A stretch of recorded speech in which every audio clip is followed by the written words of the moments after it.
హిందూ పురాణాల్లో చాలా కథలున్నాయి, కానీ దివాళీకి చాలా ప్రాముఖ్యత ఉంది. వాటిలో ప్రధానంగా నరకాసుర సంహారం, శ్రీరాముడు అయోధ్యకి తిరిగి రావటం, ఇంకా లక్ష్మీదేవి అవతారం మొదలైనవి ప్రసిద్ధికెక్కాయి. దీపావళిని కొన్ని ప్రాంతాల్లో 5 రోజుల పండుగగా జరుపుకుంటారు. ఆశ్వయుజ బహుళ త్రయోదశితో ప్రారంభమైన దీపావళి వేడుకలు కార్తీక శుద్ధ విధియ భగినీ హస్త భోజనంతో ముగుస్తాయి. ఈ క్రమంలోనే మనం దీపావళిని 2వ రోజు చేసుకుంటాం.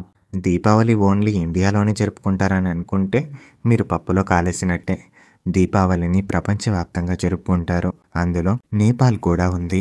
దీపావళి రోజును పుష్ప ద్వితీయ, యమ ద్వితీయ, కాంతి ద్వితీయ వంటి అనేక పేర్లతో పిలుస్తారు. మీకు ఈ పేర్లు ముందే తెలిస్తే వెంటనే వెళ్ళి కామెంట్ చేయండి. ఇక ఆలస్యం చేయకుండా మనం స్టోరీలోకి వెళ్ళిపోదాం. దీపావళి గురించి కొన్ని కథలు ప్రాచుర్యంలో ఉన్నాయి. మనం ఈ వీడియోలో మొత్తం 3 కథల్ని, దాని వెనుకున్న సైన్స్ గురించి కూడా మాట్లాడుకుందాం.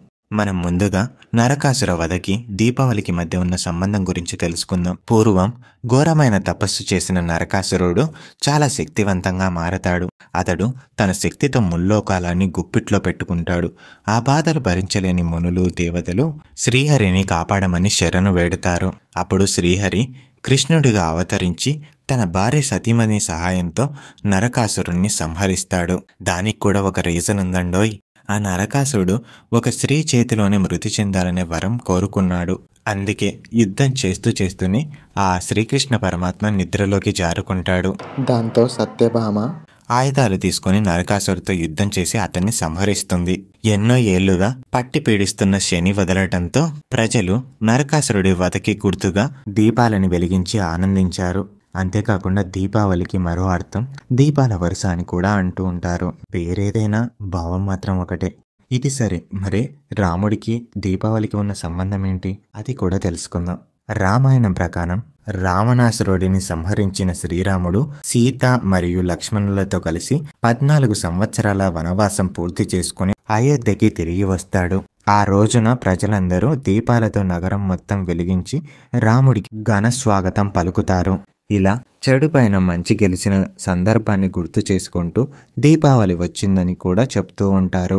రాముడు రావణాసురుని ఎందుకు చంపాడు అనే మర్మమైన విషయాల గురించి మనం తొందరలోనే మరొక వీడియోలో తెలుసుకుందాం. దీపావళి అంటేనే మనకు గుర్తొచ్చే మరొక ప్రక్రియ లక్ష్మీదేవి పూజ. దీపావళి రోజున లక్ష్మీ పూజను జరుపుకోవడానికి కూడా ఒక విశిష్టత ఉంది. పూర్వం దుర్వాస మహర్షి దేవేంద్రుణ్ణి కలవటానికి ఇంద్రలోకానికి వెళ్తాడు. అక్కడ దేవేంద్రుడు ఆయనని సాదరంగా ఆహ్వానించి అతిథి మర్యాదలు చేస్తాడు. ఆయన ఆతిథ్యాన్ని స్వీకరించిన దుర్వాస మహర్షి సంతోషించి దేవేంద్రుడికి ఒక మహిమాన్వితమైన హారాన్ని ప్రసాదిస్తాడు. సిరి సంపదలు, సంతోషాలతో తొలతూగే దేవేంద్రుడికి ఆ హారం చాలా చిన్నదానిలాగా కనిపిస్తుంది. కానీ అంత పెద్ద మహర్షి ఇచ్చిన తర్వాత దానిని వద్దని చెప్పడం సరికాదని చెప్పి ఆ హారాన్ని తిరస్కరణ భావంతోనే తన దగ్గర ఉన్న ఐరావతానికి ఇస్తాడు. కానీ ఐరావతం ఊరుకుంటుందా? ఊరుకోదు. ఆ హారాన్ని తన తొండంతో పట్టుకుని నేలపై వేసి కొడుతుంది. ఆ తర్వాత కాలితో దాన్ని తొక్కి పడేస్తుంది. అది చూసిన దుర్వాసుడు ఆగ్రహం చెంది దేవేంద్రుణ్ణి శపిస్తాడు. తత్ఫలితంగా దేవేంద్రుడు రాజ్యాన్ని కోల్పోయి సర్వ సంపదల్ని పోగొట్టుకొని దిక్కుతోచక శ్రీహరిని ప్రార్థిస్తాడు. ఆ పరిస్థితిని గమనించిన మహావిష్ణువు దేవేంద్రుడి ముందు ప్రత్యక్షమవుతాడు. ఆ తర్వాత ఒక జ్యోతిని వెలిగించి దానిని శ్రీ మహాలక్ష్మి స్వరూపంగా తలచి పూజించమని సలహా ఇస్తాడు. ఇంద్రుడు కూడా అలాగే చేస్తాడు. దానికి తృప్తి చెందిన లక్ష్మీదేవి అనుగ్రహిస్తుంది. తిరిగి అతడు లోకాలని సంపాదించుకోవడమే కాకుండా సర్వ సంపదలకి అధిపతి అవుతాడని పురాణాలు చెబుతున్నాయి. ఆ సమయంలో లక్ష్మీదేవిని ఇంద్రుడు కొన్ని ప్రశ్నలు అడుగుతాడు. తల్లి, నువ్వు కేవలం శ్రీహరి వద్దనే ఉండటం న్యాయమా? నీ భక్తులను కరుణించవా అని ప్రశ్నిస్తాడు ఇంద్రుడు. దానికి ఆ మాత సమాధానమిస్తూ, త్రిలోకాధిపతి, నన్ను త్రికరణ శుద్ధిగా ఆరాధించే భక్తులకు వారి వారి అభిష్టాలను అనుగుణంగా, మహర్షులకు మోక్షలక్ష్మి రూపంలో, విజయాన్ని కోరుకునే వారికి విజయలక్ష్మి రూపంలో, విద్యార్థులకి విద్యాలక్ష్మి రూపంలో, ఐశ్వర్యాన్ని కోరి ఆరాధించే వాళ్ళకి ధనలక్ష్మి రూపంలో, వారి సమస్త కోరికలను నెరవేర్చే వరలక్ష్మీదేవిగా ప్రసన్నురాలినవుతాను అని సమాధానమిచ్చింది.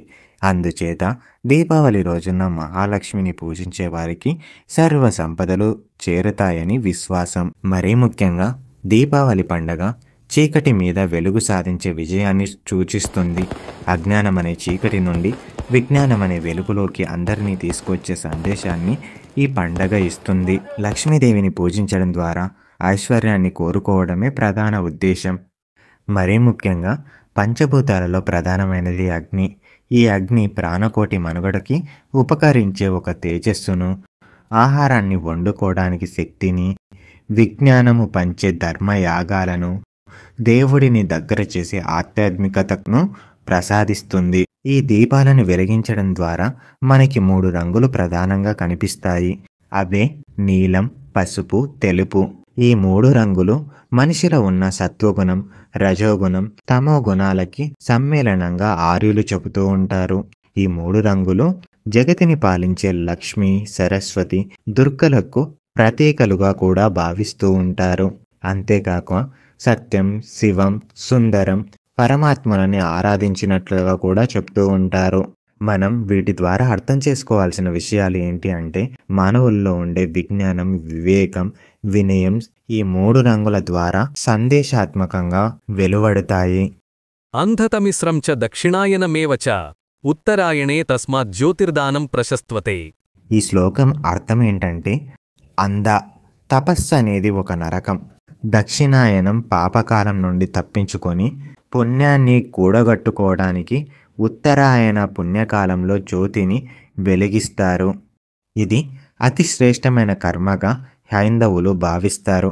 ఆశ్వయుజ మాసంలో వచ్చే బహుళ చతుర్దశి, అమావాస్యలు పరమ పవిత్ర పర్వదినాలు.